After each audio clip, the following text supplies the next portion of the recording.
is going on, everybody, and welcome to episode 90 of Bettin N Boozin here on the HHH Racing Podcast. I'm your host, Kyle Roscoe, and it is finally Saratoga time, ladies and gentlemen. We will be talking Saratoga opening day and the late pick 5 to go about on Thursday, which is tomorrow, July 11th. And I'll tell you what, guys, this if it even doesn't rain, we'll talk about the W word that Paul Halloran loves to hate on in a little bit. But even without the weather, it is ridiculous. It's Saratoga at its finest, ladies and gentlemen. Really competitive races, big fields.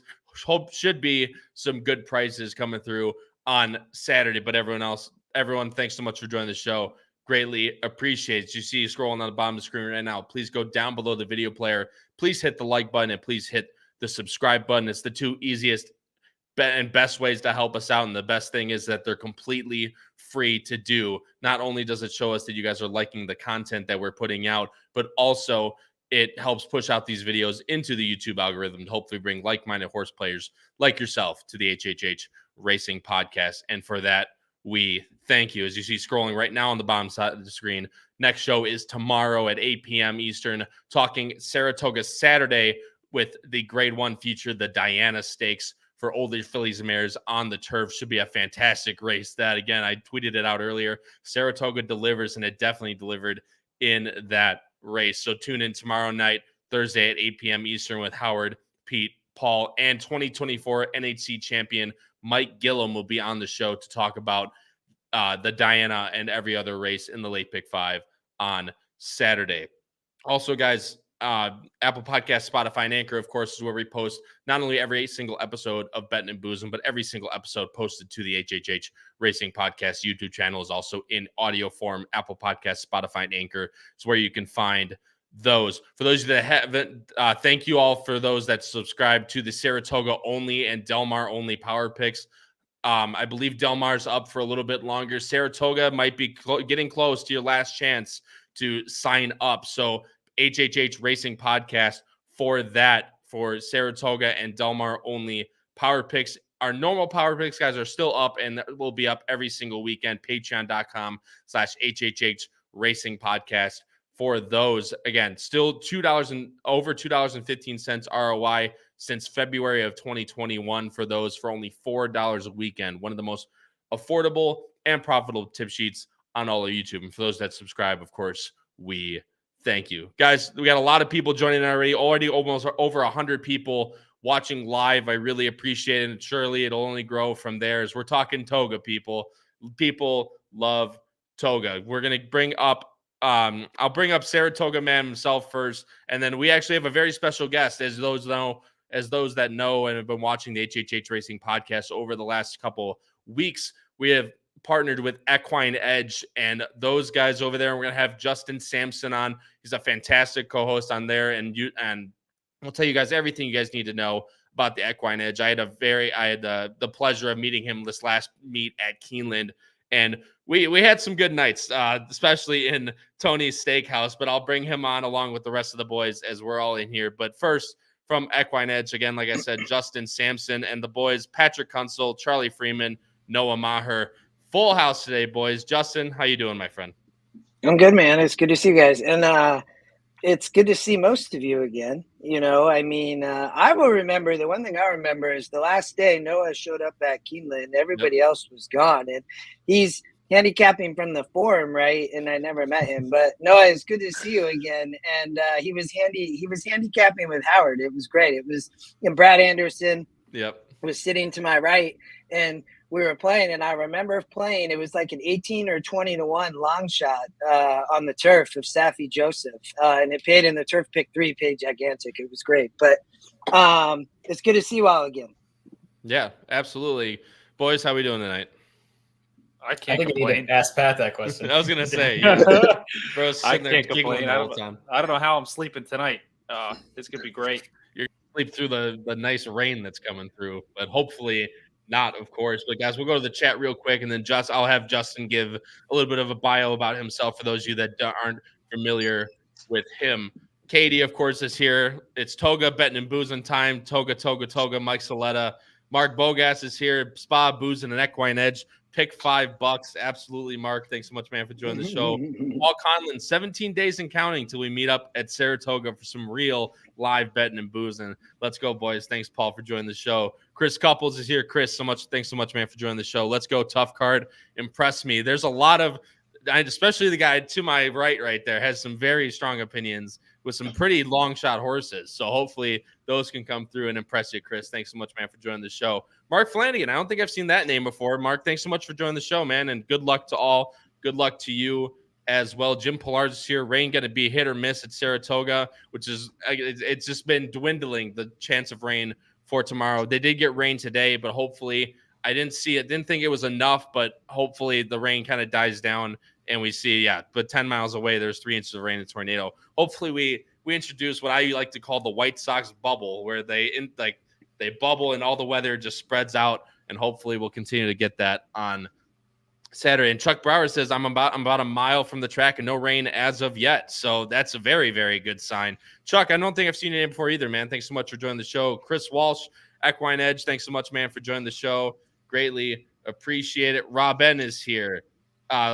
So many people, guys, I can't keep up. Colin Quinn says, when are you guys going to Saratoga? I think 2.5 weeks, right, Pat? You guys are going like Jim Dandy week. So that's the third week of racing there. Yeah, so 25th, 26th, I believe, like that week, I believe. Either way, guys, Brad Anderson, Ed Burke, needed that bubble last year. That's absolutely Dustin Jameson, Oldie, my friend. Thanks so much, Oldie, for joining the show. All right, we got so many people, guys. But Justin, I'll let you talk first. For those of you that might not be familiar, like I said, feel free, give a little bit of bio about yourself and you know how you've come to be on the screen today. Yeah, I think I won't take too long. And the one thing I would say is there's a lot of Equine Edge people in here, so that's awesome. And I would say both my co-hosts from the Stretch Runner in here, Oldie, Chris Walsh, I appreciate you both. We did crush Horseshoe last weekend on the show, like just crushed it. It was amazing. So, you know, I've only been in racing about 10 years, to be honest. And, you know, I came in and I used to use the form and I had no idea what I was doing. I had nobody to teach me. And I traditionally have played craps and I played online poker back in college. I'm 43. Online poker you could play back then. In the state of Washington, you no longer can. I also cannot play horse tournaments in Washington. It's a pain.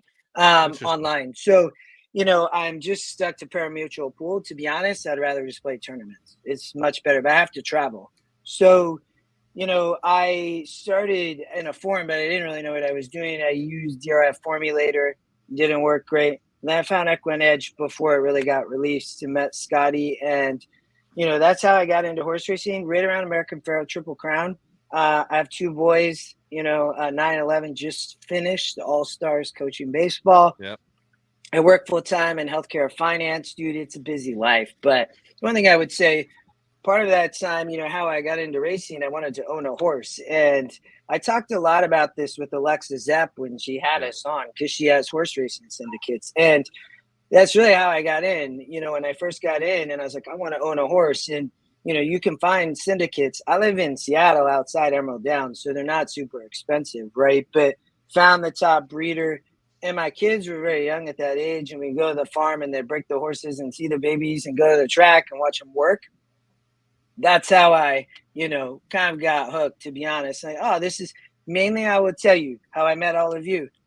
It's about community and racing. And I think that is what makes it, like, really special, because you see it even in this, right? I've only met you guys a short period of time, but you're great dudes. We have a great time. The whole HHH group is awesome. I think Equine Edge, it's very much similar-minded people. So, you know, that's where I grow racing. You know, I think that's what's awesome. And, you know, Noah is our man right at UK here in horse country. I love Keeneland. I love Del Mar. I'll end with this. I've never actually been to Saratoga, you know, so – but I've been to quite a few tracks, but I will probably do Del Mar in August. I do not think I'll make Saratoga this summer, but yeah, it's a pleasure to be here, man. I look forward to it. Absolutely, man. And like I said, it's a pleasure to have you and all the other Equine Edge. We had Oldie on last week to cover, oh gosh, what did they cover? They covered, why am I blanking? Did they cover Indiana? No, we covered Indiana last week. Belmont, the Belmont. Thank you. The Dwyer and all. Yes, I can't believe I blanked on that. Either way, so you moved on. It's okay. Yeah. Oh, I've way moved on. You guys crushed it. I crushed one bet all day, and I gave it back dwindling throughout the day. But yeah, like you said, man. I mean, just. It's really meeting all the guys on the screen, meeting the rest. Howard, I've told this story on this podcast before. I met Howard by complete chance at Arlington one day, and it's blossomed into this huge thing that, obviously I'm super grateful for. But now meeting, like you guys, like you, Justin, at Keeneland, brought in, knowing people. But now, you're part of the group, and it's just a whole thing. It's why racing is so as good as it is. So, again, super happy to have you and everyone else with the HHH Racing Podcast now. Couldn't be happier with that. So, boys, and everyone else, that's the way we're going to do this is we're going to go along like normal. We're going to show the Equibase, show the morning lines, and I'm going to have Justin talk through Equine Edge and how it works for those of you that might not be familiar with it. And then I'll let him talk through how he makes his picks based on Equine Edge. Then I'll throw it to Patrick, Charlie, and Noah, kind of chime in on what he says, or go against it, of course, because that's also the beauty of racing. And then I'll chime in at the end, and we'll keep moving on to kind of keep the flow going. So, obviously, I'll handle who to throw it to and stuff. But we'll just talk all at once rather than jumping in on each horse. I guess is the best way to do it here with 5 people, because it can get a little chaotic, of course. But guys, let's get into it here. The late pick 5 for Saratoga opening day, of course, which is Thursday, July 11th, starts in race number 7, and it's allowance optional, claiming $45,000 for $100,000 purse, 5.5 furlongs on the turf as of now. Of course, a lot of things can change, but again, like the viewer, I gotta scroll up. Hold on. Like Chuck Brower said, no rain as of yet, but hopefully, we'll continue to see it that way. As always, you'll see the picks on the bottom of the screen. Noah and I both have picks in parentheses, which is the picks for off the turf and on the dirt. And as always, guys, if you want to see my final day picks for tomorrow, follow me on X at AP Roscoe K, as well as everyone else on the screen. We'll give our picks for opening day and going forward, of course, for weekends at Saratoga and Del Mar. Justin, again, feel free to stream your screen, and you're up the plate. You are going with we talked about these long shots, right? And just to point out, I got to share my screen too. Just to point out, Justin's going with the 10-1 horse, Johnny V, Tom Morley. The morning line favorite is the number 1. I'm Just Kidding. And funny enough, none of us have this horse on top, and only one of us has the horse anywhere in the money. So Justin will talk about why he doesn't like it, but seems like a lot of us guys are going away from the favorite. But yeah, Justin, 10-1, man. Start us off strong. All right, let me hop over. So, I do think, they're going 5.5 on the turf, and, latest edition is an Equine Edge horse to watch kind of badge. These are plays where the algorithms combine. And so here, though, it's just the win percent, when it's only the win percent in all of our algorithms, and I'll talk a little bit about that with this race. It does win 24% of the time. In this race, the win percent is only 18%. When I look at our win percents, one algorithm, it has this race fairly wide open. And I wouldn't disagree. I think maybe Noah had the 7 and somebody else had the 4. I agree their plays. The other horse, in my opinion, is the 6. I think, I'll have some notes up here. I mean, we're state bred. I think the 1 is vulnerable. We have a race simulator, if anybody has seen this, and I use it to break down the pace. It literally, we do have a pace number, and it will not add in yet the main track only, but once scratches happen, it would update and it would flip to dirt if it needed to. But today we will live with the turf and the race sim. So, I can make this bigger, and, you can I'll play it once. You can kind of see it go, and then there's another way that it can be used, but it has the 2 and 5 up on the lead, the 4, 9, trying to say, in my opinion, to sit the trip, and it has the 4 really up on the pace, Miss Big Bucks. So, and then you have Weekend Rags coming off the pace also with Marco T, the 7, who, is actually our morning line favorite, is the 7 horse. So it has the 9 backing up, and then it has the 6 and 7. So, the beauty of this, though, is, you have a picks algorithm. This is one algorithm. That's what they show. There's always a little I. I won't go into all of these, but to tell what it is. So if you click on that, it would talk about the algorithm, basically. I won't go through this, but from a pace, that's the way I look at it. So when I handicap this, I think that the 2 horse probably wants dirt. I would say that horse is a dangerous long shot on the dirt.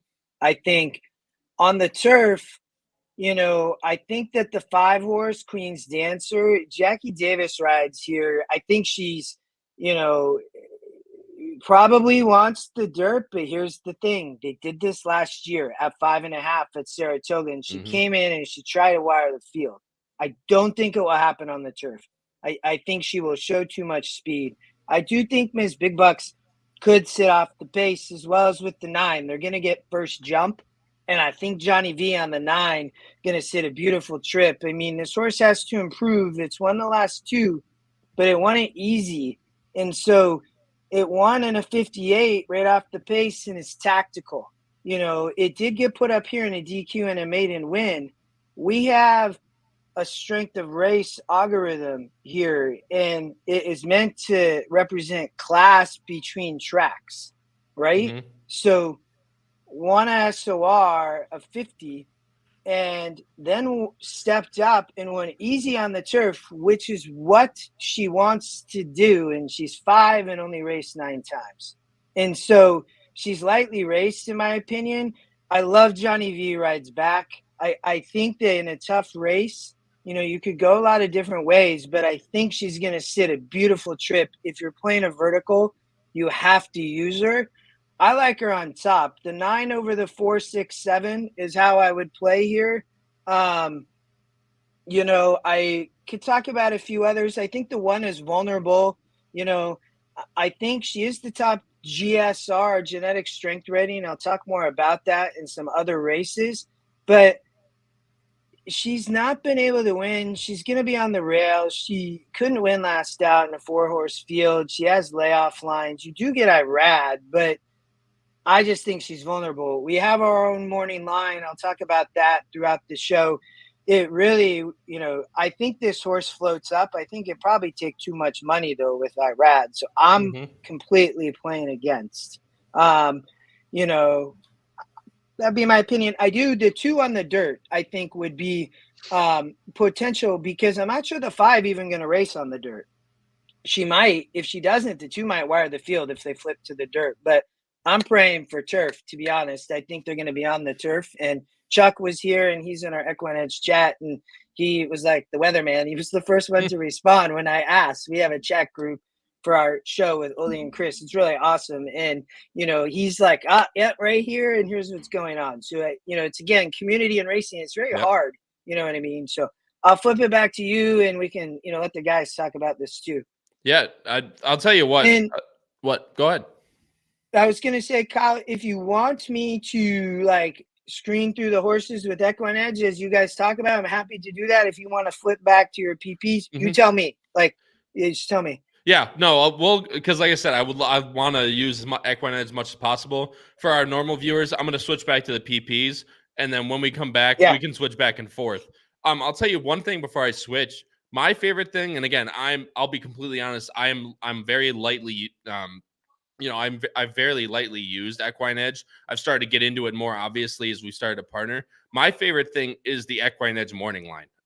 We talk about it all the time, right? Of how hard it is to make morning lines, how hard it is to guess, where the morning lines are going to be. Equine Edge uses their own algorithm to basically create what they think their morning line is going to go off at. And you can see, like with the 1 5-2, they think the 1's going to go off all the way at 7-1. So you're thinking, I'm going with a price with like the 6, right? You're getting 4th choice on the morning line.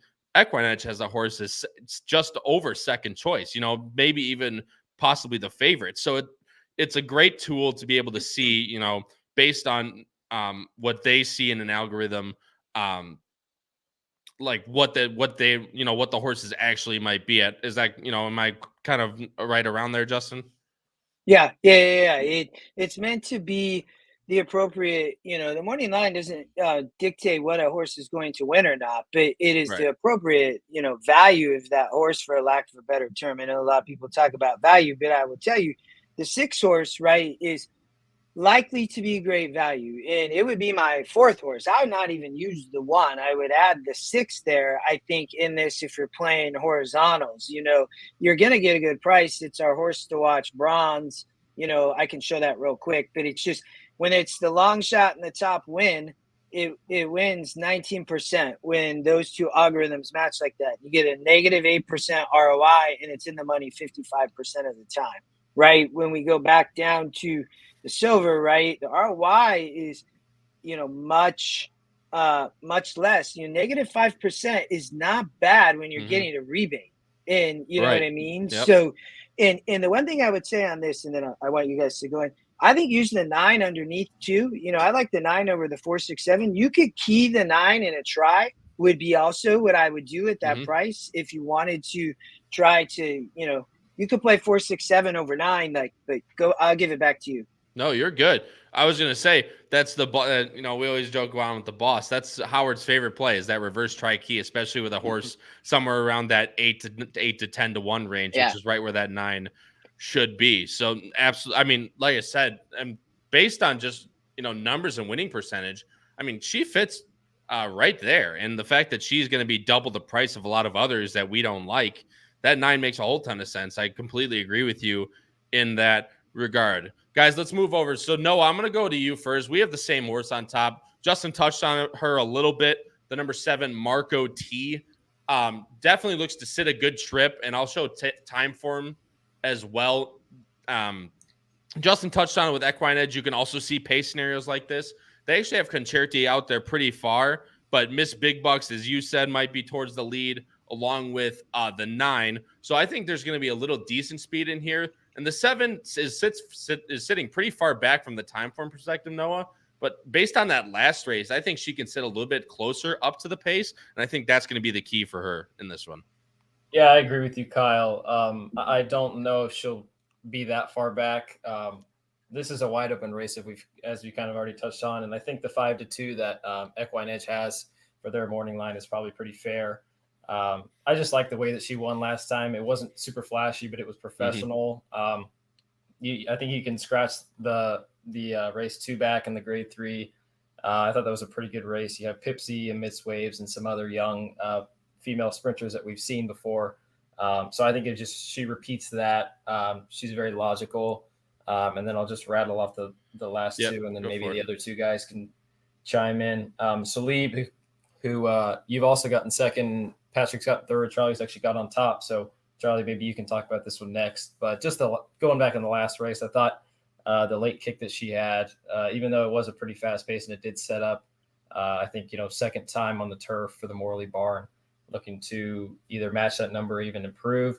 And then Concerti, I thought, was a wild card just because she might get that lonely lead, and there's really not any world beaters in here. And even though those turf efforts really aren't that good, I really wouldn't be surprised if she wired him at 12 to 1. No, Charlie, I'll let you go next. Zalib is the horse you have on top. Noah touched on it. So I did get the setup last time, but was definitely looking real good and rolling late. Yeah, I think Noah kind of touched on my main angle. Obviously, we all know I like my closers, not as much in these shorter races, but this horse put up, a career number, came flying from off the pace. Yes, there was a setup, but for me, as Noah kind of touched on as well, that was the first effort on the turf.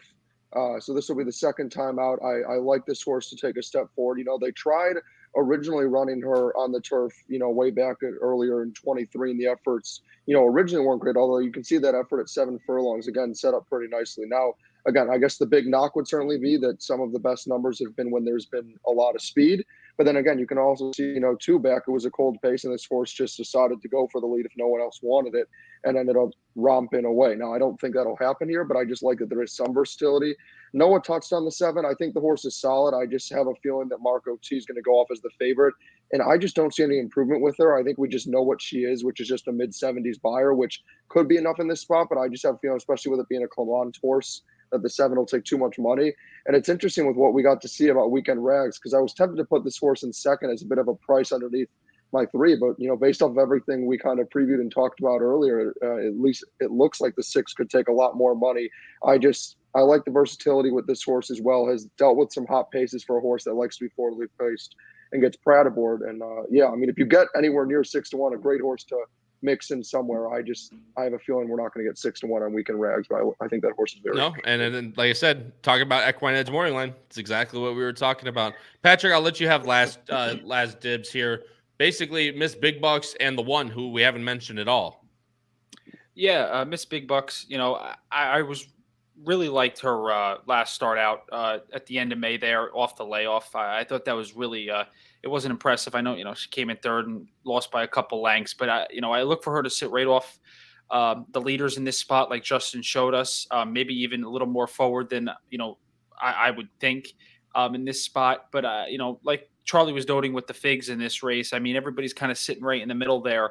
I think this horse is on the improve again, and in this turf sprint. With Kendrick aboard, I think this is going to be a good spot for her, and she should be right there, hopefully at a square price. Yeah, and Pat, just real quick on the one, I'm just kidding. A lot of us are against her. You're against her on the front end. I mean, realistically, she's ran a lot of state-bred turf sprints, has done a lot of different things. I mean, she's been close, she's been far, she's closed, she's hung in there, gotten third, second, just hasn't had a win in a really long time. And at a horse that on morning line at least is 5-2, someone I'm really willing to play against, especially if you're going to get the IRAD tax as well. Yeah, and I think that's what David Aragona, I'm assuming that's what he's going with there, the morning line maker for NYRA, IRAD tax. And but the horse is well meant. I mean, the breeding and stuff like that's there. So the horse has been working well, as you can see. I just you wonder what exactly is going on here. Why this horse has been off a while and has kind of dealt with layoffs here and there. So tough spot, gets the rail like you see. But I think this horse, IRAD doesn't pick this horse up if he doesn't have an idea, especially at Saratoga. So I'm kind of banking on something like that. But I wouldn't take the price that this horse is. Yeah, I mean I'll tell you what, man. It's just a what? Sorry, I'll piggyback off that just because. I've actually started to use Formulator, so I'm getting familiar with, trainer stats and all that. I think it would be important to know.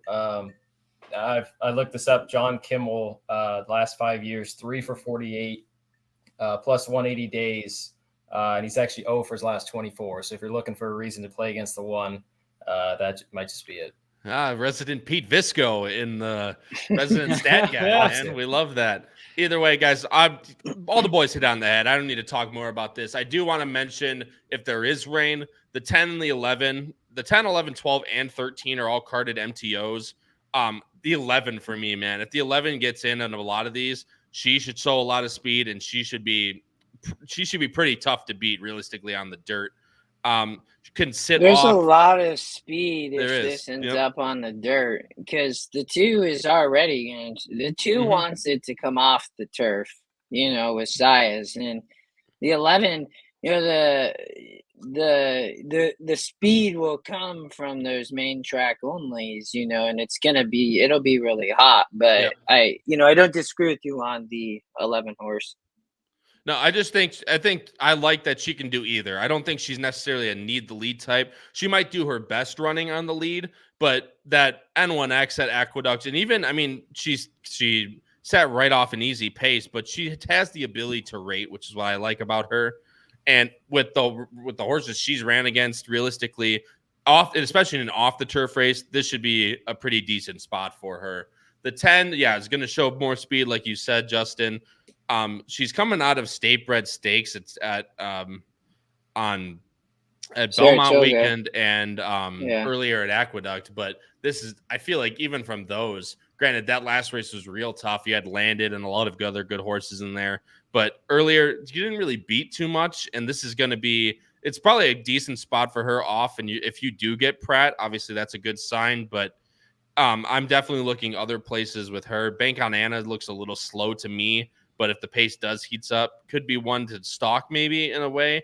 And Mosienko off the claim for David Jacobson, another one that could stalk the pace. So if you're looking for, a horse to sit off the pace with a lot of these MTOs bringing speed, Mosienko could be that horse, albeit is going to have to show, get back into a little bit more form for me to take him at 2-1 per se, but definitely has the numbers to be able to beat this field in this race. Completely on turf numbers, I'm going 7-3-4. Justin's going 9-4-7. Pat's going 4-1-3. Charlie's going 3-7-6. Noah's going 7-3-2. Guys, we'll switch over to race number 8 here in a second here, but I did want to bring up something from Howard real quick. He said a few important items tomorrow, guys. Saratoga today. If you guys remember last year, I mentioned this at the top, but Saratoga today, starting tomorrow, Thursday, and then every Saturday and Sunday after that. Maybe specific Fridays like Travers Friday if it needs it, but it's mostly Saturday, Sundays throughout the entire meet of Saratoga at 10:45 a.m. Eastern time. Please come join us. Obviously, talking about those Saratoga power picks that we have as well. Guys, let's move on to race number 8 here, and it's another optional claimer. It's $35,000 this time, going a mile and a 16th on the inner turf, of course. And with the weather, we'll have to take a look at it, but you'll see the picks on the bottom of the screen right now. 2 of us are going with the number 9 on top, and 3 of these guys are going with the number 10, which is Sizzle for Gaffleone and Lewis. And I'll bring up the Equibase real quick, and then I'll bring up Equine Edge and have Justin talk about it. First choice is LS Forte, the number 9. Second choice is Spring Magic for Tom Morley, the number 7 for IRAD getting aboard, and number 4 Lakeside Getaway is your third morning line choice. Jose Lascano for Mike Trombetta. Justin, floor is yours, my friend, and going with the number 10 Sizzle at a pretty good price again of 6-1. Yeah, I think we'll jump back in, and just watch the race sim. It's always the first thing I do and try to look at the pace. The one thing, Kyle, I know you and I talked about is if it comes off of the turf, I think Jose Ortiz might wire the field on Grab the Glory. So that would be very dangerous for Linda Rice. But let's handicap it from a turf perspective. I think that does play into it a little bit. I think, there looks to be a good amount of pace here going 2 turns. I think that, many of us landed on Sizzle, so I love that. She's going to be coming. I think it's sneaky with Lisa Lewis and Tyler Gaffleone, but I think there is a lot of pace up here. I think the 6 could scratch, and I think that's why I think Lakeside Glory could be dangerous. If it's on the turf, I think Jose might scratch with this horse. I don't think Linda going to run it on the dirt. The horse wants turf per our genetic strength rating, and so here you can see, that it has a dirt and turn number, but when I look at Grab the Glory, she's predominantly the GSR goes up. Maybe on the turf, the stretch out, she keeps her here, but I think she wants this horse on the dirt. So I think if the 6 scratches, Lakeside Getaway could be really, really dangerous on the front end. It's Jose Lascano. We talked about this on the show last week, and I think we even caught him on 1 or 2 horses. It's so dangerous on the turf. In 1 back-to-back races, 3 and 4 back at Laurel and Colonial. Now, Ships into Toga and Starter Optional Claim, never easy, but will really have to improve. But this horse has shown the ability to sit close on the pace on the turf going 2. I do like horses coming late, though, but I think that if Jose scratches on the 6, she's going to be really, really dangerous. Second off the layoff for Trombetta, we have some stats show at 16%, so I think, and has run well on or near the lead. So I think dangerous up front. If we keep going, our race sim shows that she's right up there. And then it has the just kind of, I like to jump back and forth just to kind of watch. You can see the 5 really closing, which is the Scotty long shot. And the 10 is here at the stretch. It's 4, 5, and then the 1 and 7 hanging around. But at the finish, you can really see the 3, 9, 10 close. So this is a little bit of my one comment I'd make is like, I really want to see the scratches in this race. Yeah. I think it does. It might change my opinion a little bit, but I think Sizzle is going to get some pace to run into, even if, we see the 6 scratch, because I think there's speed and I want it coming off the turf here. If we get to Sizzle, Lisa Lewis claimed 2 back at Gulfstream Park, and she's only a 54 genetic strength rating, but I think finds a good spot. And this was a 62 strength of race. That's our class figure. And ships in from Gulfstream. She's maybe she's not sneaky because we're all trying to, land on her. So, but I think she has just a great shot with Tyler Gaffalione. I'm a huge Tyler fan, always have been.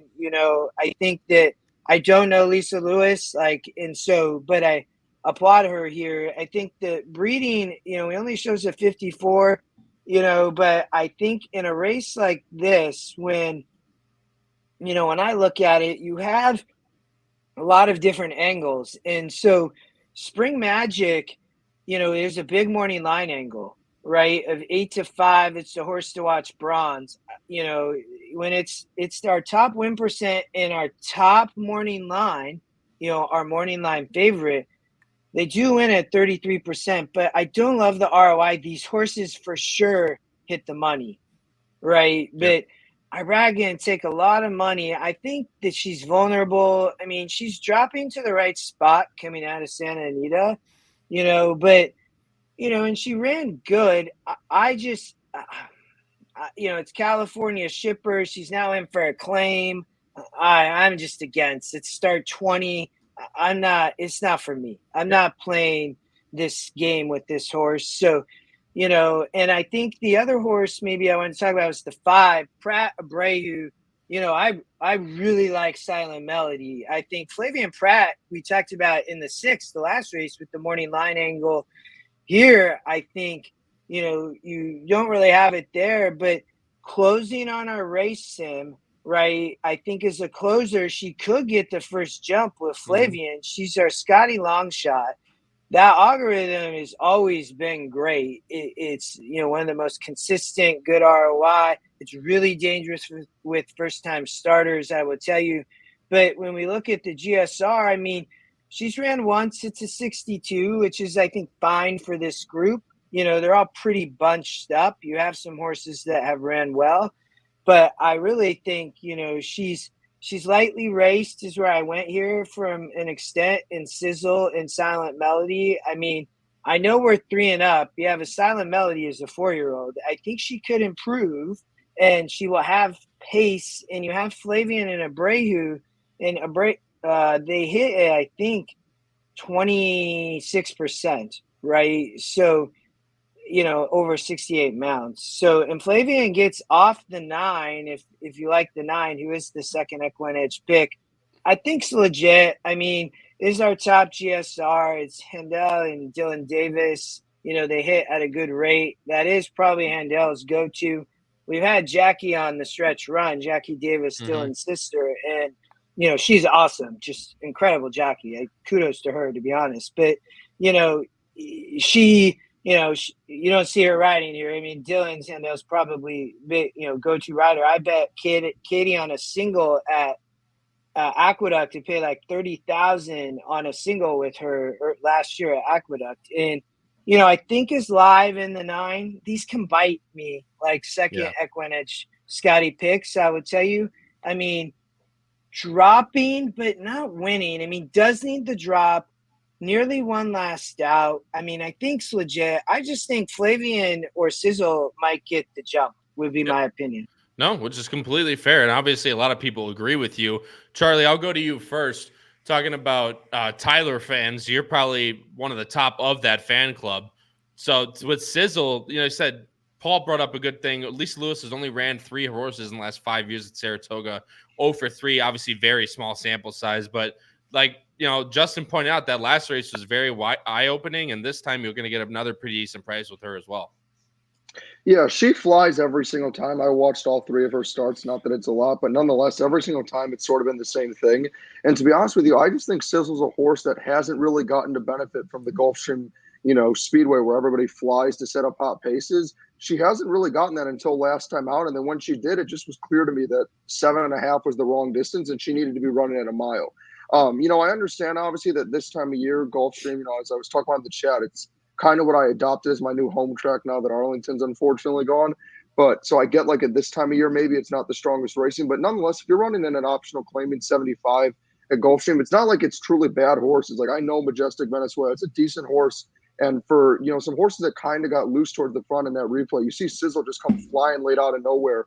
And was a horse that, at 12-1 that day, clearly looked like it was too tough of a spot. And, from a class perspective, kind of was, but ended up taking a big step forward anyway. So I think if she builds off that effort again, and you see it with the figure also up to a 76 and gets a little more out of distance, it can work well. I'll go into the 9 quickly just because it's right above who was the other horse I was interested in.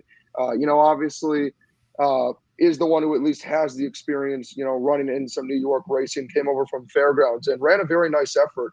The one thing I thought was kind of interesting, which is part of the reason I put the 5 in third, was that Pratt hopped off, which was a bit shocking to me, just because I thought this was the clear-cut best horse coming out of that race and ran a really solid effort. Now, I do think Dylan Dennis is a very underrated New York jockey who gets it done a lot when he doesn't have, the quote-unquote favorites, but maybe because this horse is a shorter price now, he won't run as well. But this is an improving horse who, has shown some class in the back. I think the question is, with her being an older horse, can she take another step forward, which I don't know.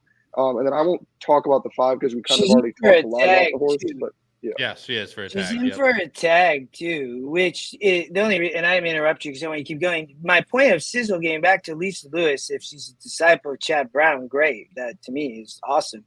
This horse is off the claim and she found it. So, at some point she will have success, would be my opinion. But I'll let you guys keep talking. But the 9, is in for a tag now. I mean, I can win the race, but I don't know. Not, again, not where I would put my money. Said she's older, and Pat, we both have this horse on top. I didn't think that there was, she's in for the tag, but it's just because she's lost all her conditions. I don't have any problem with Dylan Davis. Dylan Davis's first call for Ray handled usually anyway, so it doesn't matter to me. Plus, with the time form bring up, we said Lakeside Getaway might have the lead from Equine Edge. I mean, look at this. I mean, time form has even the 1, the 6, the 7, and even the 2, 4, 5 are all real close as well. So, bringing up the point of what the race sim said, right, is that it really sets up for a closer. And I think by far the best closer in the race is this 9 if she can get the setup. For Dylan Davis, the top jockey, not Dylan Dennis, the clown boxer on Twitter. Anyway, I didn't even catch that. Go ahead. I thought that's what he said. He did. Absolutely. I was going gets too past fast. out here. My brain was moving faster than my mouth was ready for it. I just started saying random shit. Noah's trying to keep himself together in the bottom left. Oh my god. Pat, go ahead with LS Forte, and then I'll finish up. Yeah, I think this is kind of her spot. Ray Handel seems, from what I can remember over the last couple of years, early on at the Saratoga meet, he picks his spots pretty well. He's won with a couple long shots. I remember last year opening weekend he had a couple that ran fairly well. That were a decent price, and I think in this spot, like you said, Kyle, she finds an easier spot in a field that I know it's kind of wide open, but her figs are right there with all of them. And like with this pace setup, she should be there. And I'm confident with the way this horse has been running, especially last out. I know this horse came in second, it's coming second. 10 times. That's one thing I was going to bring up because Howard just brought it up in the chat. Yeah, that's unbelievable. I feel like she's due. So let's hope we get a good price on her. And the thing that I like is, she has come second 10 times. I feel like this, if there's any spot for her, I feel like this one is not, it's not really a drop from the 50 to 35, but in this race, that 79 fits super well. The pace fits up super well. She might run second again and she might not get the setup, but I feel like this is as good a race as any. And if she's anything like in that 5-1 range, because people won't bet her at that 2 for 23 price, I feel like the price is well worth the value for the race flow that you're getting. But either way, guys, we'll move on. I appreciate everyone joining in. We have over 250 live viewers now, so I appreciate everyone out there. This is a little bit slower show. I say we got to get through 5 people. We'll start to pick it up here a little bit in the next couple races. Just Music for Linda Rice makes a ton of sense. Is another one that was kind of that 9 with LS Forte, is 1 for 11 with 6 seconds. So maybe and her only win has come in and off the turf race at in New York. So, it's kind of that same type of thing. Miss Fashionista, if there is pace still signed on coming down after all the scratches, if it does come off the turf, I think Miss Fashionista is definitely probably the best closer on dirt. The other 2 in this race, I didn't give that much of credit. Chicago is going to give another injection of pace into this race, and Crushed Ice is going to be sitting just off, but I think she looks a little slow on paper. But that's 1-2 in a row with Leparoux and gets Leparoux back aboard. I'm going 9-5-7. Justin's going 10-5-4. Patrick's going 9-7-4. Charlie's going 10-9-5, and Noah's going 10-9-2. Guys, we'll switch over to race number 9 here, and I'll show Equibase, and then again we'll bring up Equinet so Justin can talk about it. Like I said, guys, I apologize for us going a little bit long tonight, but again, it's opening day at Saratoga, people. We got to give everyone the great information. Another allowance optional, 80,000, a mile and 1/8 on the dirt. And guys, talk about a damn good race. This is the one that you want to see right here. Morning line favorite is the Chad Runner, the number 7, Blazing Sevens for Manny Franco and Chad Brown. Second choice is the returning Mott, previously on the Derby Trail, Rocket Can. Junior Alvarado rides at 9-2. Third choice is the 5-1, number 3, Film Star for Jose Ortiz. And you'll see, I'll bring up our picks right now. And 2 of us are going with the number 6, Rocket Can. 2 of these guys are going with number 2, Salute the Stars. And Patrick is on his own with the morning line favorite, Blazing Sevens. But Justin, again, Salute the Stars, you're getting Irad Cox. Maybe not at that 6-1 price, but I'd love to see what Equine Edge has to have on their morning line. Yeah, 8-1. Yeah, I think it'll be interesting what happens with Salute the Stars. I think that, I'm not looking anywhere around closers in this race, so that's my first kind of comment. I love the 2-4 exacta here. That would be my play. I think you could have the 6 as well. Rocket Can in that mix. I think that the Scotty picks have this race nailed, and I like it a little bit in a different order, right? But Salute the Stars, as I read, had raced really well, and then didn't run in the Grade 1 Haskell or the it must be Virginia Derby over Colonial. So, but those were way tougher. The Grade 1 Haskell didn't fit. I think this horse is tactical, can be on the lead, off the lead. I rad rides for Brad Cox, second off the layoff. Was the favorite last out in the 68. So I think the question is going to become, but gets to 9 furlongs. I think the stretch out will be good. I think has a lot of talent for Gary and Mary West. I think this horse still is the real deal, and it's the Scotty Longshot. So, Artorias is Flavian Pratt, Chad Brown. I'll talk about this one, and then I'll probably just turn it back over to you. It is our top genetic strength rating. It increases. Did I put the 4 on top or the 2? Remind me. Yeah, the 2 on top in this one. I couldn't decide, I would say. I could flip back and forth. But the main thing, my comment here, so this horse has, if you look at the 9 furlong efforts versus a lot of these 1 churn efforts, it's had 1 churns. This horse for sure wants 2 churns, in my opinion. Chad Brown gets back to 9 furlongs at Saratoga, ran last, July in a 68. Still try 11 for Jumpmont Farm. And you go back, this horse had, a lot of talent, right? I mean, 1 main special dropped back in, 2 years ago, but dropped back in, I think, has been running versus way too tough. Mm-hmm. The Travers, a Grade 3, drops into allowance. It's protected. They don't have to give the horse up. it's Chad. You know, I think, you know, the question is what happened last out, right? So, you know, between no response, you know, at Monmouth Park, I don't know. I didn't look, but you know, I think the stretch out should help here. And Rocket Can, I think, is the real deal, you know, but I think there's a lot of layoff lines. You know, the GSR is okay. It's in the 60s. You know, one last out, kind of way off the pace.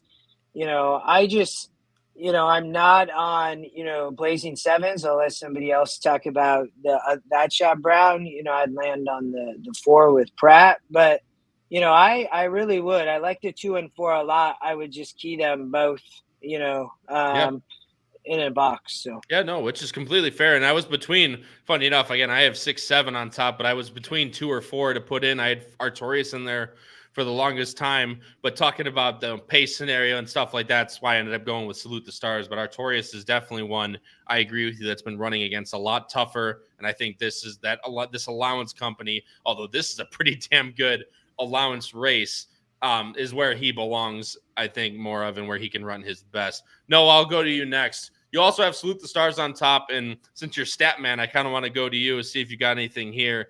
And then you are also going Blazing Sevens, and then Classic Catch, a horse that a lot of us have, or you 3 have underneath in some place. Oh, I got a stat for you. Don't you worry, Kyle. So with Salute the Stars, last time just screams prep to me. You know, he got the lead. He ran fine. He was a favorite in that race. Here's a stat for you. Brad Cox, 26% second off a 9-month or longer layoff. So I think he's picked a pretty tough spot here, but I just see him sitting a really good trip behind Film Star. And I believe one of the entries, either the 1 or the 1A, was projected to go to the lead as well. So if those two battle, I think Salute the Stars is going to be the first one to kind of get that jump. I'll let the other boys talk about the 7 and 9 who I have in there. I will say I'm completely against Rocket Can in this race. And if Rocket Can wins, I will bet. I will make a bet and put it on myself that I will sing that song if Rocket Can wins. Oh, I'm so in, dude. I am so in, and I cannot wait till he wins and sits a perfect trip in this race. Charlie, I think Rocket Can wins our sim race. I'm pretty sure. I didn't show it in that race, but I'm pretty sure that's what happens. That's a dangerous bet. And I love the confidence, man. I do. But yeah, I think Charlie, I mean, we both have him on top just based on what Timeform US has. And they said Equine Edge hasn't won the race system. I just see him hit a second off the layoff angle. That last race, just super easy going about it. I think he really is the true deal. Was shipped immediately up to Saratoga and was looking to point in one of these races. And I think this is going to be his trip here. Yeah, I think he's going to sit a perfect trip. You know, he didn't break well first time off a pretty long layoff, which I guess is kind of understandable. And honestly, it never really looked like he got into full gear, but I don't even mean that in a bad way. It just felt like Flavia never really needed to ask him to do so. He kind of just sat a perfect trip right off after what happened. And then Flavian just kind of let him without even really making him work, which was just like, you know, they're not going that fast, so we might as well sort of, you know, move him up after they slowed him down a little bit after the half. And then literally just glided past and then had a great gallop out after. I think Rocket Can is primed for this opportunity. I think last race was the race to beat Rocket Can since it was the first time off a huge layoff. I'm not saying he beat any world beaters. I'm just saying that was probably when he was most vulnerable. Now his second time out, and I don't know if Noah's a stat in it, but I'm pretty sure Belmont's pretty damn decent second time off a layoff like this. I just really like this spot for Rocket Can. Like you were saying, I think the trip works out really well. And you know, as much as we say on paper when you see the names that this is a really strong field for an allowance, I've kind of seen a lot of horses that people in the chat have kind of talked about. There's been quite a few horses who have dropped a few bad dud performances and have kind of been inconsistent, whereas Rocket Can, quite frankly, has just been really in really good form since the Holy Bowl where Howard was doing some singing. And I'll be honest, Noah, maybe this is a chili flag type of thing where you just have an agenda against a really talented horse, but I think you better warm up your vocal cords. Charlie, I'll answer that question for you. Bill Mott, second off that long a layoff, 9 for 58, 16%. But he is 55% in the money. I got second after layoff, 180 to 365, 27 for 143, 19%, 51% in the money. But either way, it's still Bill Mott's a lot of these good trainers are really good second off the layoff here. Get a prep in him. That last race screamed prep again, same way, but Rocky Can did it very easy. again, against maybe not the best horses, but coming into this spot, I think he's really prime and ready to go. Patrick, I'll let you talk last. Blazing Sevens will be the one you're talking about. I actually kind of liked him a little bit in that Met Mile, at least for underneath purposes. It was that quintessential Chad Brown prep spot, right, where he puts him in an optional somewhere in New York, wins very easily, and then comes back in a graded stake and runs at least a pretty decent. But I mean, very hard race. National Treasure ran absolutely away with it, so a lot of the margin is going to be built up a little bit here, but he didn't run all that well. But now coming back to this, I think this is where a little more where he's meant to be. Yeah, exactly. And you hit on it. He was like the wise guy horse in the Met Mile. You felt like everybody was trying to beat National Treasure in that spot. And so, the horse has a layoff, last year, which Chad does a lot, into the winter and stuff like that. And then comes and doesn't make it easy, first out off that layoff. I mean, that trip was not fun for that horse. Yeah. But he comes into this spot, seems to be, doing well and is, physically well. And I think it's the best horse in this field. I mean, yeah, I think can have its own trip. This horse seems to run its own trip, hasn't won in a mile and an eighth. If that's, you want to have a negative on that, for what it's worth. But other than that, I mean, listen, if I'm going to get 7-2 on this horse, I'm going to put a win bet. I mean, big fan of Blazing Sevens. Well, and that's what we talk about, right? It's your value line. It's what you're willing to play a horse at. And if you're willing to play, 7-2, 4-1, absolutely. That's the one thing I didn't like, Pat. You hit on it. It was a little bit, I think this horse likes more of mile 16th and maybe even like a one-turn mile, I think, is this horse's forte. Now, bringing back out, obviously, Chad's thinking different with coming back to a mile and an eighth. But for me, especially at a lower price, I'm willing to take a shot to let Blazing Sevens prove me wrong at the distance. But look, you might be right. Off that prep, coming back into an easier spot, he might just be the best horse. So that will, of course, have to be seen as we'll continue to keep it moving along here. I'm going 6-7-2. Justin's going 2-4-6. Patrick's going 7-9-6. Charlie's going 6-7-9, and Noah's going 2-7-9. Guys, let's move on to race number 10 here, and this is the featured race on opening day at Saratoga. It's the Pat, you want to go take this one for me? Schuylerville.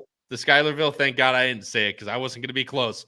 The Schuylerville Stakes. 11 horses in this one. Morning line favorite is the number 5 Complexion for Johnny V and Danny Gargan. Second choice, the number 10.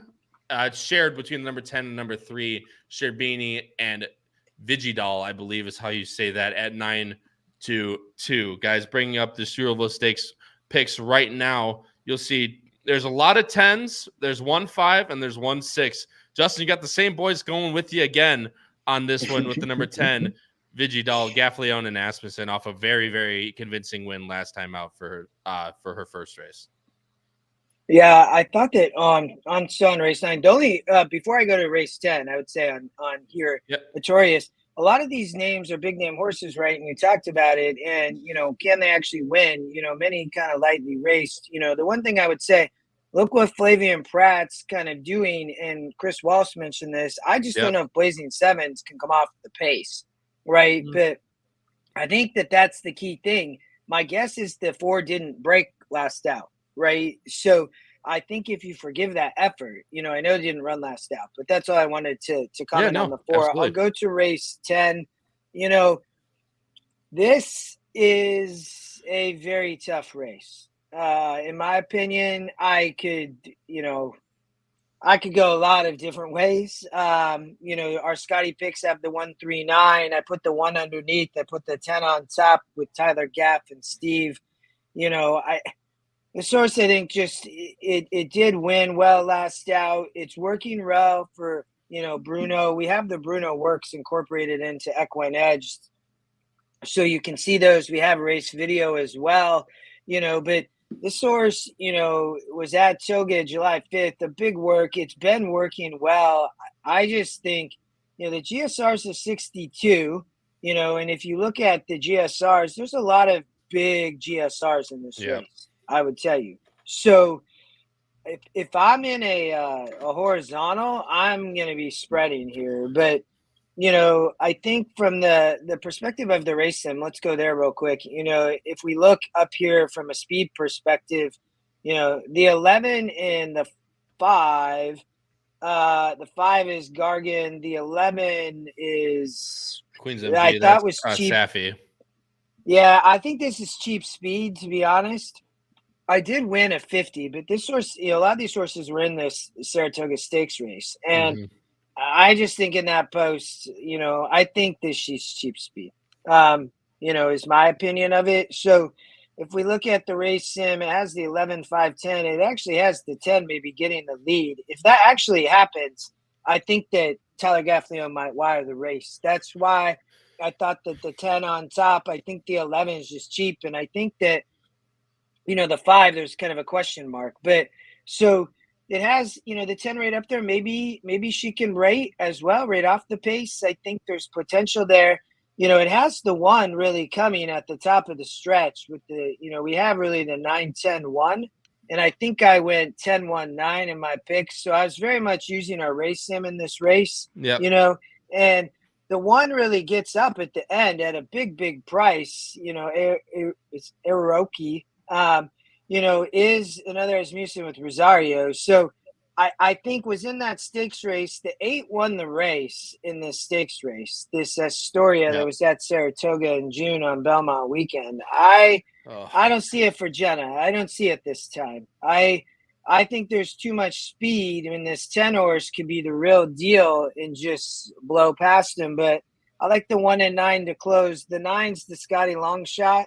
It has a big morning line angle. We've talked about that. Here's one at 3 to 1.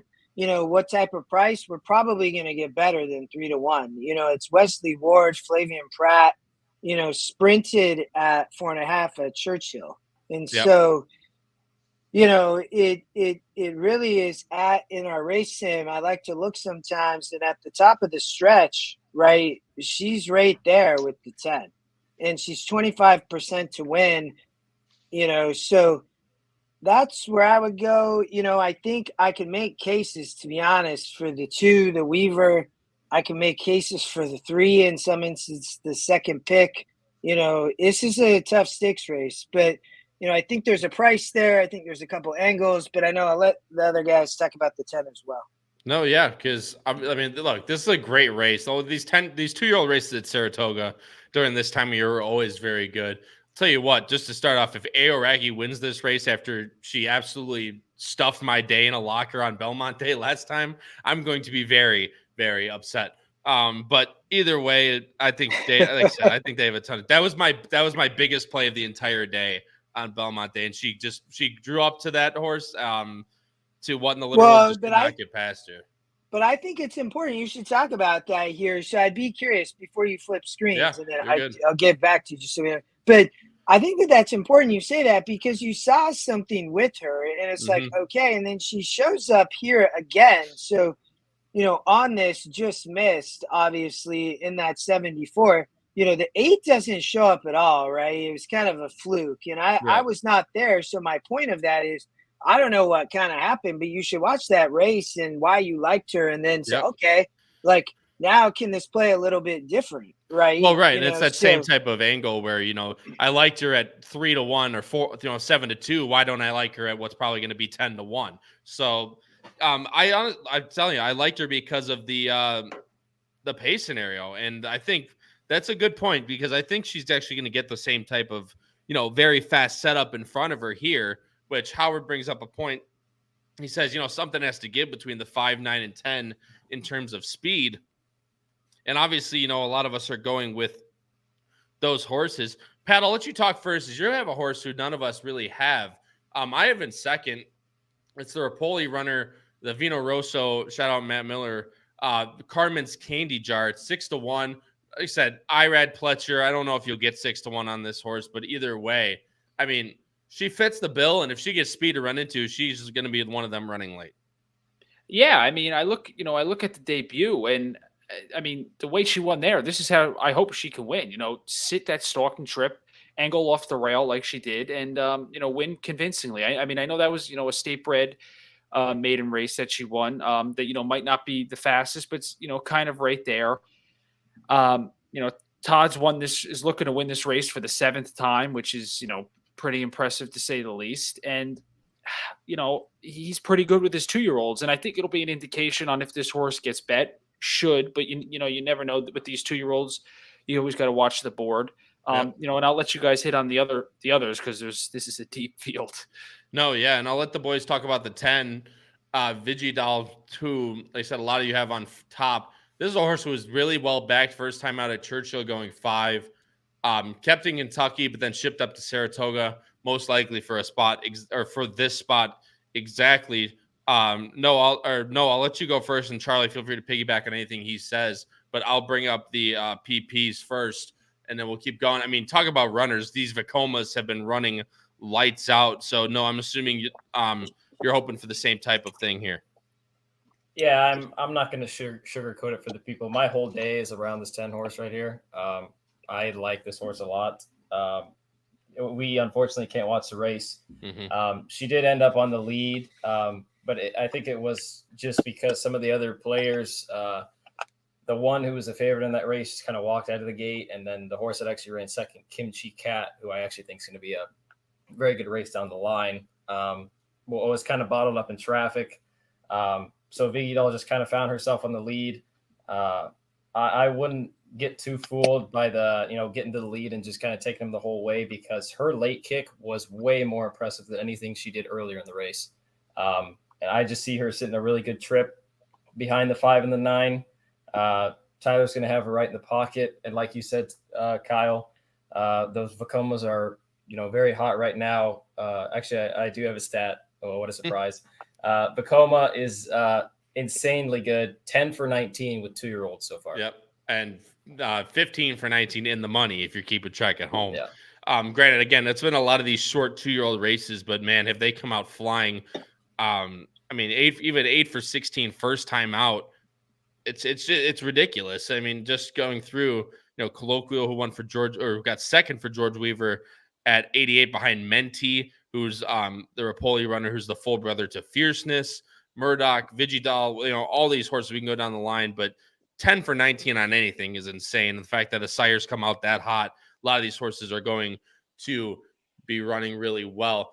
Last horse I'm going to go into is Complexion, guys. And Complexion is a horse that I've actually found that I'm not too big of a fan. I don't find myself picking a lot of Gargan horses, to be completely honest, whether that's just by coincidence or whatever. Johnny V hops back aboard this horse. This horse is a half to Jack Christopher. Right. Jack Christopher, obviously the great Chad Brown that ended up having his career cut short, unfortunately.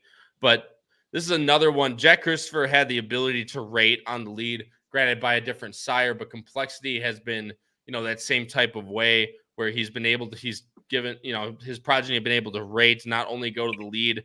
So I feel like it's going to be a very, very big jockey's race. I mean, it always is with these 2-year-olds, but you see a lot of these, on the lead wins and going away wins, right? So it's just a matter of, can you find the sweet spot of horses that, maybe won on the lead last time, but maybe they were just that much better and maybe they'll rate. These 2-year-old races are always hard, and there's always inherent value with a lot of these races. So, no matter what, I feel like, 7-2, 3-1 is probably the most you're going to see, at least on the favoritism end. But Complexion, I think, is going to be your favorite, and probably most likely your deserving favorite based on breeding wise. And that last race, 77, Complexity, another one like that, like Vacoma, he's 23 for 9 for 23. And first 10 with 2-year-olds. And again, like I said, he's 9 for 23, 5 for 14 first time out. So horses are coming back and they're winning second time out, third time out. So I think Complexion, if she can sit the trip that, maybe like you said, Noah, the 10 might not be an on the lead horse because you saw the late kick. So I think maybe if the 5 gets to the rail, she's going to be the quickest to the inside. Slang, Sherbini, none of these horses are Araraki's pretty quick out of the gate, but I think she's better with a target in front of her. So I think if Complexion gets to the rail, they might go a little bit quick, but I think she has the ability and to be able to sit on the lead and finish them, maybe, above a finishing Vigidal or a Carmen's Candy Jar or someone like that, or a horse Strabini, who Howard has on top, as he pointed out in the chat, who's going to be coming from off the pace, just like she did impressively in her maiden win. There's just so many ways we can go about this, guys. I mean, these 2-year-old races are fantastic. They always are at Saratoga, especially this time of year as we lead into, the race to the Breeders' Cup, no pun intended. But guys, we'll move on to the last race here. I'm going 5, 6, 10. Justin's going 10, 1, 9. Patrick's going 6, 10, 5. Charlie's going 10, 5, 9. And Noah's going 10, 6, 5. Guys, last race is a 40,000 maiden claimer, and this one we'll probably spend the least amount of time on, and we'll get into our best bets of the day. But I'll bring up the Equibase right now, and then we'll go right to Justin, of course. It's a mile and the 16th on the turf for now. 4 also eligibles, 2 MTOs included in there. And I'll show you guys right now. The morning line favorite is a pretty heavy one. The number 9, Kick a Buck, dropping down for Chad Brown and Manny Franco. Second choice, the number 8, Parkway. IRAD hops aboard for Bill Mott. Third choice is shared between a lot of different horses. You have 3 different horses at 8-1. The number 5, Sugar Hook. The number 7, Il Siciliano, and the number 10, Battlefield Park. Justin, you are going with the number 10 in this spot, as I just mentioned, Battlefield Park, Jose Ortiz, James Toner. Again, another good price of 8-1. Do I give you, 10-8, I think is, on our race sim, the 8 wins easy. On the lead, you have. Oh, sorry, I didn't switch them. Jesus, sorry. 8, 10, 13, man. Yeah. So, the 6 is going to be out here with a lot of pace, but, looks to be cheap, to be honest, and been, stopped last out in a 40 strength of race. This is showing up that it should be a 46, stopped in a maiden special. I just, I don't see this on the front end, but I do think it sets some pace. I do think the 10 could be dangerous a little bit up close, but I think Parkway's the closer, on the race sim, it has the 8, and I believe it's the top pick. It wins the race sim. It's Irad, Bill Mott. So if you keep going, I think just will have some pace to chase and is really closing and then closes. And, doesn't win by a ton, but out of a lot of these races, for sure was the winner probably, the most amount. A lot of times people track. We have users that will track over 2 lengths, over 3 lengths of winners on the race sim. We didn't really see any of those tonight, but, this one does win fairly easy. It has the 10 backing up. So I just thought cheap speed. I mean, it's a maiden on the turf. You got Jose on the 10 and you got a Rad on the 8. I think one of the Ortizes probably closes it out. I do think that, the 10, Battlefield Park, ran in a 44 last out, second on the turf, does get back to the turf, which is, I think, a good thing. It's Toner Jose. I think can improve here. Second out for Toner. I don't know. Hits its 18% second race back. So, maybe here, with Jose, you can get a price. The morning line, again, for Equinix really likes Battlefield Park. So I think probably take money, but I don't know. We'll have to see how much. The 5 is also liked by the morning line. The 9, Kick a Buck. Our morning line doesn't like it. I would say a little bit, maybe, a false favorite, but we will see. I mean, I think, has a big GSR, has raced, 3 tries. I mean, I think that he fits here. It's a big drop. I mean, so dropping out main special. So, facing easier, I could win. I mean, it's Peter Brandt giving up, right? I mean, I don't know how much he paid for this horse, but I'm sure he's just giving up and, could win. But, I did think with the race sim, you have the 8-10, right? I just thought it was against the 9. I just don't like it. I don't like the price. The 13 was the other horse, Bookworm, and is an AE. So if can get in on the turf with the scratch, I thought could be, did not run last out, but was off the claim and Vasquez rides. The GSR here on the turf's really high. It's a 76. And so, maybe a little bit sneaky just from a GSR perspective of that algorithm. You have to kind of dive in. But, got off the claim and just didn't run. But this is not a good race, I would say. And so I'd be looking really 8-10, and then the 13 would be a bit of a long shot look. Yeah, no, and absolutely. I mean, you pointed it out. These aren't the best horses by any means. The 9 was a horse I picked on top. I really do like Parkway in this spot. I think this is another bigger drop for Mott. Makes a ton of sense. Kickerbox taking a really big drop. It's just the Chad Brown quintessential, like you said, kind of a give up, but she might just be better than these horses. Even though Chad Brown necessarily doesn't want, or Peter Brandt, kind of a give up spot, doesn't mean the horse can't win. I mean, the horse, like you said, based on your GSR, just based on numbers alone, she's definitely, above a lot of these horses in this race. So obviously the kicking factor is the price. You're getting Brown. Interesting. I thought it was really interesting that IRAD hops aboard the 8 instead of the 9. For Chad, Manny Franco hops aboard the 9 rather, and IRAD picks up a mount for Mott, which I thought was very interesting in this race, which made me honestly like Parkway even more. Yeah, my one comment for the chat, I didn't know. So White Birch Farm is Peter Brandt. Correct. Yeah. Oh, okay. Yeah, I appreciate that. Like, I always see his name, so makes sense. So, I just, now I always look at it from an owner perspective. It makes sense. So I appreciate people saying that. I think the thing with the 8 is it just wins the race sim easy. So the race sim's looking at historical races, right? And to your point, IRAD jumps on the 8 for Mott, and the horse, again, it really hasn't been running, but on the drop, it's dropping as well. I just thought with the race sim, this was the way to go. No, absolutely. And I completely agree with you. I have the horse in second. I had the horse in first for a long time. Got kind of sucked into the Chad Brown, dropper, but as a lot of us did, I see there's a lot of us that have the 9 on top. Guys, real quick thoughts. We'll go round table since we all have the same horse on top. Pat, I'll let you go first. Anything I didn't mention with Kickerbuck or anything you want to mention underneath? And then Charlie, feel free to keep it after him. Yeah, no, you mentioned everything. I mean, the only thing I'll say is, the leading trainer at this circuit every year in the summer likes to find, wins early on at this meet. And I think this is a spot where he seems he can find one. I mean, I know this horse hasn't won, and that's a telltale sign that they might not be a fan of this horse and they might want to get the horse, moving along. But I think this horse is the class of the field, like you stated. So anybody else has anything else to say on this horse? I mean, it's pretty straightforward to me. Yeah, I mean, Charlie, we have horses you haven't talked about underneath. Il Siciliano is a horse for Sano from Gulfstream Park, Mr. South Beach. So you're up on board. What do you like about the 7? Yeah, for a field where not many of the horses have really shown much promise, this one has honestly had really consistent numbers.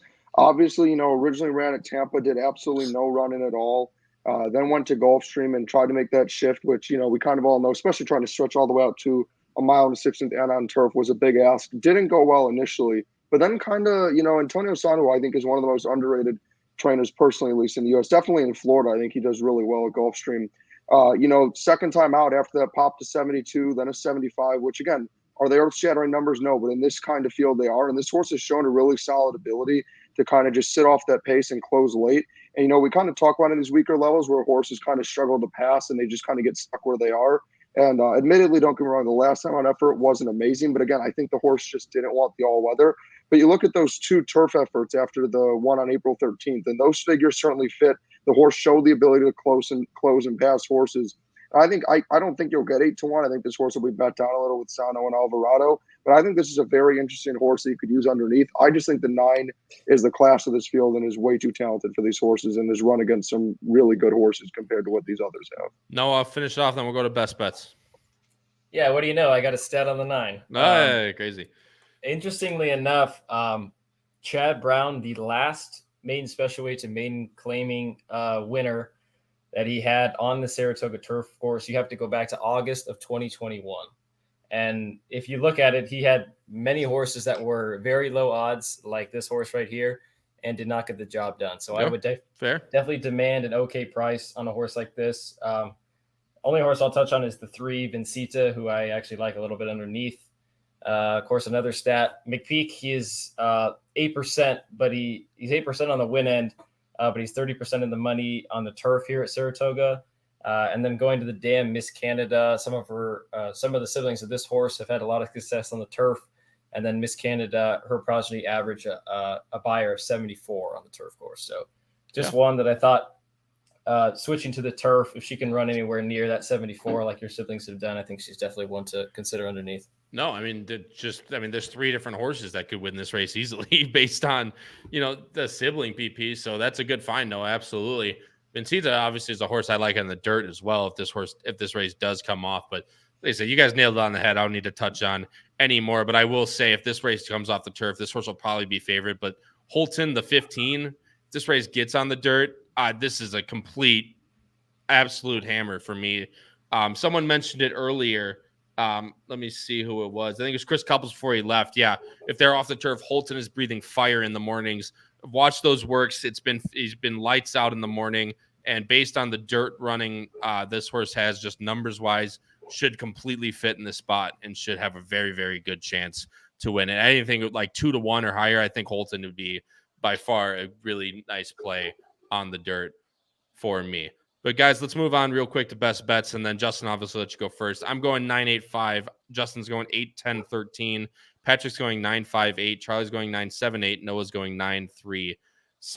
And guys, also don't go anywhere after best bets, as we're gonna have Jim Miller on from Hawthorne Racecourse to talk about races coming up tomorrow, with a carryover coming your way. Justin, you gave me one best bets, which is your top best bet. I know you touched on a little bit in the show, which is the race 9, the exacta box 2-4, but obviously feel free to touch on. I know you touched on one in the first race. Anything you're playing on this Saturday, and then we'll keep going on from there. Saturday or Thursday? Tomorrow? So I'd have it. Sorry, tomorrow. Yes, Thursday. No, you're good. Yeah, going back to race 7, I really do like the 9 and Johnny V. I talked a lot about that as we opened the show, right? I think against Marco T, their latest addition for Johnny V and Morley. So, I would put that. You're gonna get a good price. Find State Bred Company, and it's just the perfect spot in race 7. That's the exacta box. I like the 2-4 in race 9. I wouldn't necessarily separate them.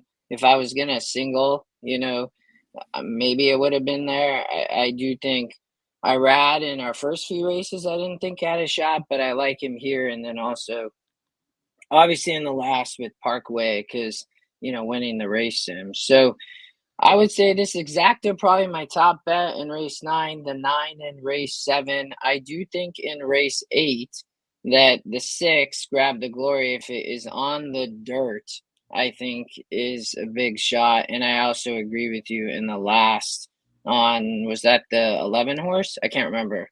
The last race off 14? the turf, the 15. Yeah, 15. Yeah, the 15 and the last off the dirt, I thought had a shot as well. I think on the work side, I there's big works there. Yeah. So that's probably about it. No, absolutely. And Justin, thanks so much, man, for coming on as always. Yeah. But yeah, I'm very happy to partner with you guys in Equine Edge. And like I said, Equine Edge gives a lot of really good stuff. So just again, if you guys don't subscribe to Equine Edge, would highly recommend it. It's a fantastic tool. That way you don't have to buy so much, spend so much money in PPs like I do. If you're using Equine Edge. But yeah, Justin, thanks so much, man, for joining the show. I'll go to the other guys here. Charlie, I have yours in here first, I believe. Let me double check. Oh no, you didn't give me best bets today, did you? No, I can just say them. I'd message them too, but I can just say them. Yeah, so the best bets that I'm going with is the 9 and 10, a double in race 8 of the 9 and the 10, which was Sizzle, and I'm blanking on the name of the 9 to be honest with you, but those 2 closers, it's the one that you had on top, Kyle. Going into Rocket, going into Rocket Can, who I think honestly, I know Noah doesn't like the horse, but I think Rocket Can, you could make an argument is the most likely winner in the card is the most likely winner in the sequence that we're covering. So I'm going to play those 2 into Rocket Can, who I think gets a beautiful trip. And then I'm going to take a little bit of a risk here. I think the 3, even though I think the 2-year-old sprint race is very interesting, I think it's a 3-horse race, which is a little too rich for my blood to spend the kind of money and going 3 horses into different doubles. It just gets too complicated and risky. So I'm going in the last race a straight exact of the 9 over the 7. I think the 9 is the horse to beat, and I think that Gulfstream horse is improving. No, absolutely, man. And I completely agree with you, obviously, on a lot of those picks. So I was good luck with yours. Pat, I'll go to you or I'll go to you next. And actually, I didn't put him in. So continue. So talk out loud, and I'll because you texted me a little late. But talk about your best bets for today, and I'll throw them in here on the screen. Yeah, so I gave one best bet, and it's going to be in the Schuylerville, the 6, Carmen's Candy Jar. Big fan of her. I talked about her at length earlier on. I just think she's going to be able to get that set up where, these 2-year-olds, most of them like to go to the lead, especially at 6 furlongs. I'm thinking this could set up right for her. She might have to get a little bit faster, but in this spot at a decent price. Well, with with 2-year-olds, she showed that she can pass again. Maybe not too much, but even at that price, at 6-1, you're getting a good price on a closer that's done that before with a lot of horses to prove. So absolutely, man, I completely don't disagree with you, and she can definitely win in that race. I'm gonna go I'm gonna do 2 best bets, guys, and I'm thinking about a double at this point, but we'll have to see how the prices shape out. I like exactas in that Schuylerville, man. I mean, it's just so hard to be able to try. But double from Rocket Can, and Rocket Can's the 6, not the 4. I didn't change that. I apologize to everyone out there. Rocket Can, the number 6. Charlie touched on it. I just think he sets a really perfect trip. And I think second off the layoff, he's going to show that he is truly the real deal as he continues to get older. Race 10, exacta. That's complexion, I believe, if I remember. Yeah, complexion. Complexity to come out running just like the Vacomas. I think if he's able, I don't know if he's able to rate, but if he gets to the rail with the inside horses that are show to be a little bit slower on the front end than him, I think complexion has a chance to take him all the way. And Aoraki, as I touched on, Justin, I had to throw him in somewhere because if she beats me, I think but someone take a drink for me. I ran out of margarita next to me, but Aoraki, I had to throw her in somewhere. And best bet, Sherbini Howard. I have her in there as well as Carmen's Candy Jar. Something has to give between all the speed.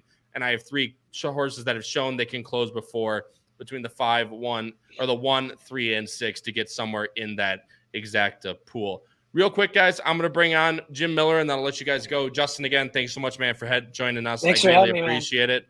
But first off, before I let you guys go. Are we doing those? All right, so for my best bets. Noah, best bets. Go ahead, man. Go ahead. I apologize. Well, to be fair, I skipped you twice. That's on me. Post fail. That's all right. First one, I'll say I would only bet this if that 7th race comes off the turf, and I would only bet the 10 if the 2 horse, which I know Justin talked about, which is a horse that might run on the dirt if they do. If the 2 comes off, then I think the 10 might be the lone speed, and I think you'll get a decent price on the 10. So that would be my best bet if that race does come off the turf. And then race 10, I already touched on it. I'm all in on Biggie Doll. Push the chips into the middle of the pot. And I'm going with 2 10s on July 10th. So there you go. Yeah, the stars are all aligning, Noah, and then they'll all align next week when you're gonna have to sing to us live on air. But Jim, I gave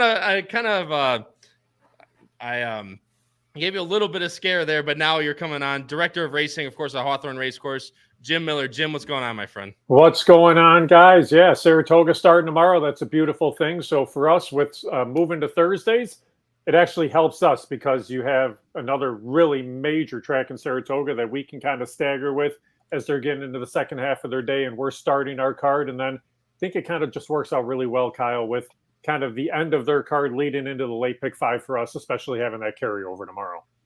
Yeah, no, absolutely. Guys, I'll let you all go. Justin, Pat, Charlie, Noah, thanks guys brother. It's good to see you.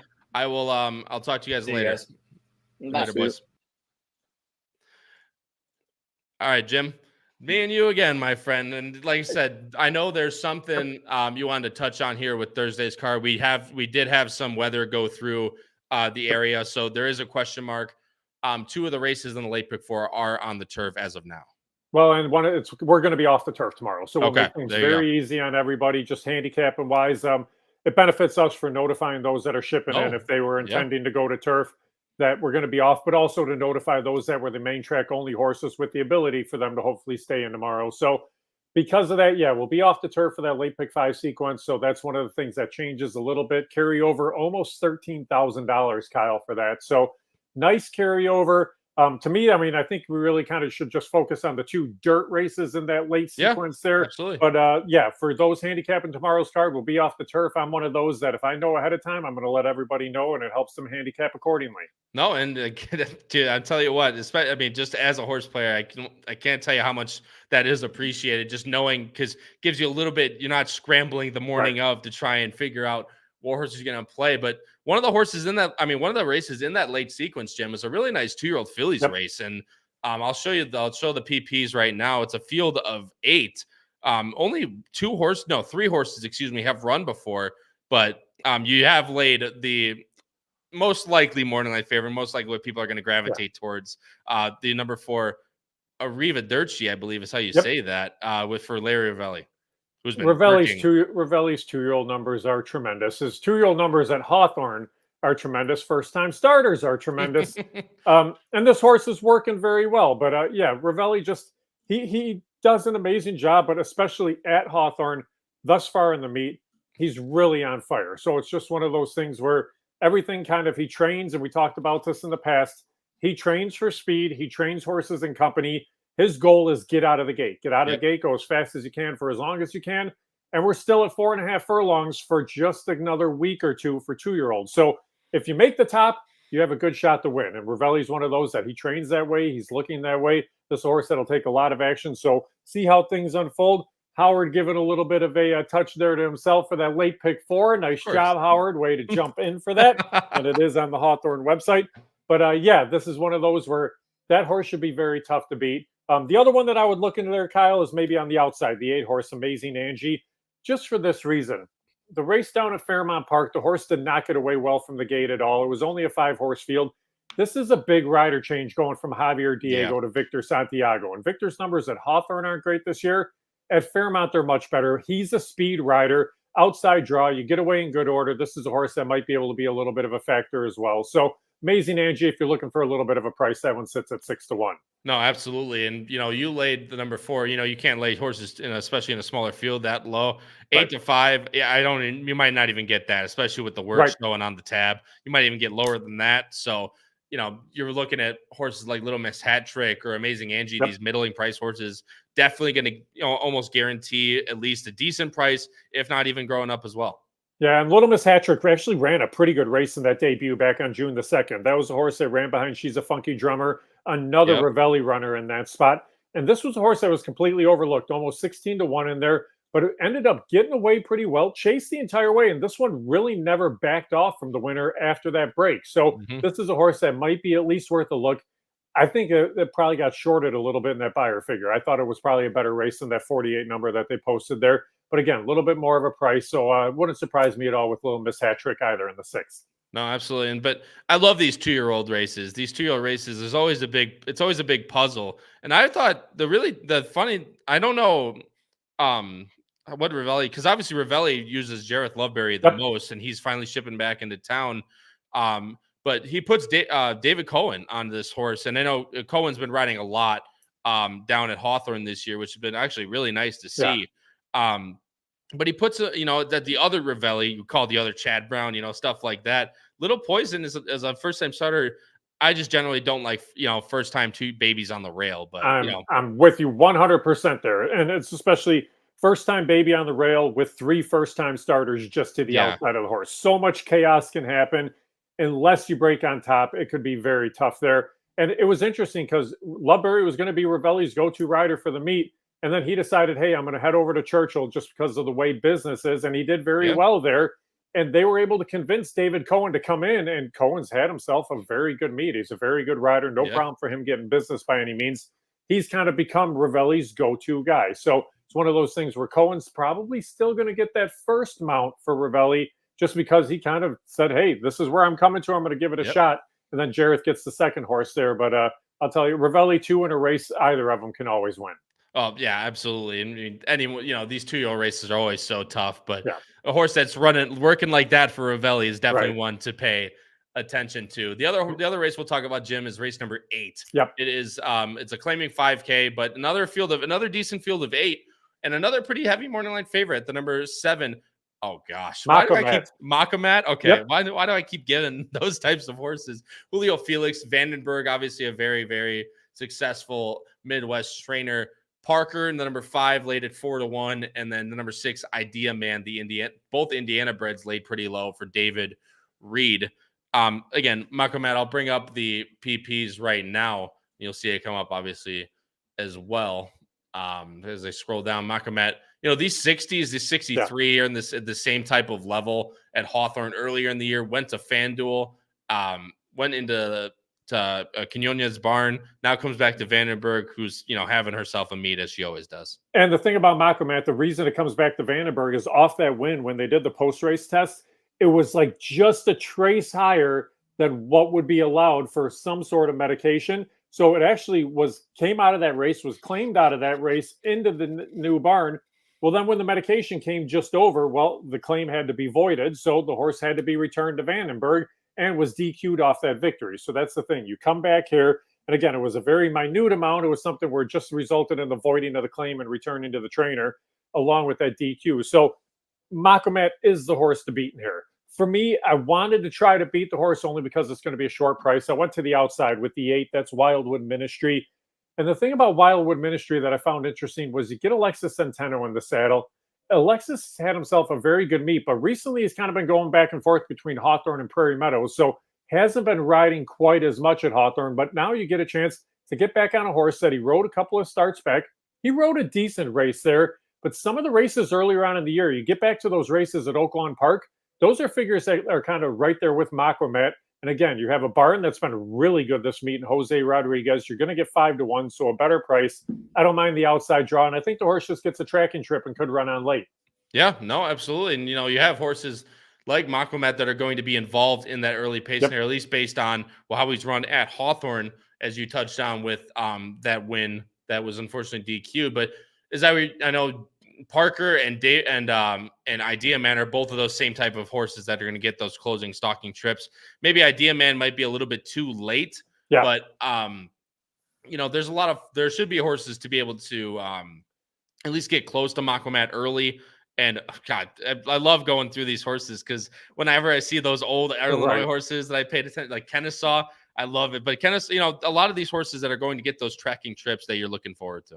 Kennesaw is really a cool horse too. I mean, he's just one of those that had kind of worked his way up the ranks and then kind of has just come back down, but they're running him where he belongs. It was a good victory in that start last year in August. And after that, okay, you run for 5 again, you run for 5 again. Well, this is a horse that has put together some figures that could definitely be competitive. What's going to be interesting is Chris Amy normally is the one riding First Call for Brittany, yet this is the longer price of the two. He's riding the 6-1 shot here. Probably just because Julio rode Makamat in that start 2 back when Amy was injured. So maybe that's why he's on that one. But I'm going to be really curious to kind of see how the wagering is in this field.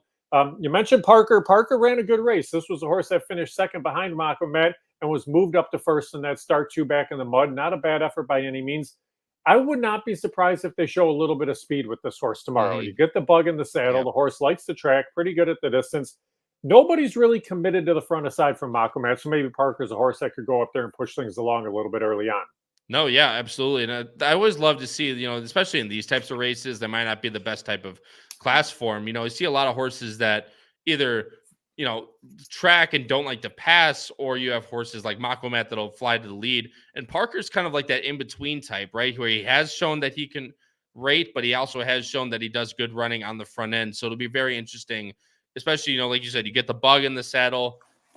That usually when that type of when that happens, I think they're going to be a little more aggressive with these horses. So Parker could be one to kind of test Makamat, which brings in horses like your 8 to be able to track in from an outside position, which is a big thing that I look at when these horses want to get into that middle position. Yeah, and Rachel Slavinsky's been riding very well. For a bug rider just kind of getting started, it was a lot of 20-1, 30-1 shots early on. Now she's moving kind of up the ladder, getting these horses that are more legit shots. 17 runner-up finishes. Those aren't a lot of favorites that are like beating favorites by any means. These are 6, 8, 10, 12-1 shots that she's riding really good races on and getting into the mix. So she gets a lot of run out of horses late. Parker's a horse that I think it's a good mix to put her on there, and it wouldn't surprise me by any means if that horse runs well tomorrow too. No, and that's a really good point you bring up, because a lot of people see these bug riders and, they get a little bit turned off with these horses Right. that, but it's like you said, I mean, she's only ran 65 starts here at Hawthorne, and she's run 17 seconds. I mean, Yeah. for a bug rider, and especially like you said, at odds that you would see a bug rider on normally, these really higher prices, she's giving these good rides. And even though she doesn't have, she's only winning 9% out of 65 races, she's getting a lot of those horses. So whether you like, you don't like the horse on top, underneath is, bug rider is definitely not something to be considered there, at least. For sure. And the one thing about it, because she's young and because she's hungry and she's trying to get business, she always rides through the wire. And there's been a few times where she's nabbed other horses right there at the wire. Yep. That makes a big difference. It makes a big difference to the owner. It makes a huge difference to the bettor too. So, but it's something where she's making her mark. People are taking notice to, and now she's starting to pick up better mounts as she moves along. It's one of the things I love about Luis Saez is, he always gives you a ride through the wire. Yeah. And that's why a lot of, good owners and good trainers continue to trust him, is that, no matter what, even if your horse, the horse is dropping back second at the 16th pole, he's still going to give you the most honest ride he can and try and finish that, at least that second place. Because like you said, I mean, especially, less for, purses that are like 11,000, but, talking about Luis Saez for these $130,000 purses. I mean, the difference between second and third is a lot of money. So I love, especially when a bug starts to, it really starts to finish those horses. I owned horses for 12 years. Every single dollar is a huge dollar. So yeah, second to third money is very big money. I mean, when you're looking twice the money here in Chicago, it's 20% compared to 10. So it's a big difference there, and definitely very important to the owners as well. And that's truly appreciated by them too. Yeah, absolutely. Well, Jim, thanks so much for coming on, man. I know it was a little bit short, but with that off the turf races tomorrow, the dirt races are definitely the ones that are going to hold together. It's always, we talked about it tonight with the rain coming, with the knock on wood, hopefully not rain coming to Saratoga for this weekend. It's always a guessing game on who's going to stay in, but these dirt races should hold together. And like you said, 8 horse fields above. There's always competitive racing in Hawthorne, and they're always carded well. So, hopefully horses will continue to stay, even if they move it to the dirt gym. But we've gone very long tonight, and I really appreciate, we've had over 300 viewers the entire night almost. So just like I said, from me to you, thank you guys all so much for watching. I completely appreciate you guys. And if you guys have not, if you guys weren't here at the beginning of the show, subscribe to the Power Picks, patreon.com/HHH Racing Podcast, or HHHRacingPodcast.com for the track specific Power Picks. Your time is running out to purchase the full meet. However, you're still able to purchase bi-weekly or by the weekly subscription, of course. And the next show is tomorrow night at 8 p.m. Eastern, talking Saratoga Saturday, highlighted by the Grade 1 Diana. For Director of Racing at Hawthorne Racecourse, Jim Miller, this has been your host, Kyle Roscoe, in episode 90 of Bettin N Boozin, talking Saratoga opening day, late pick 5. And until next time, everybody, crush those bets, win those photos, and stay safe, everyone. We'll see you in the next one. Have a good night.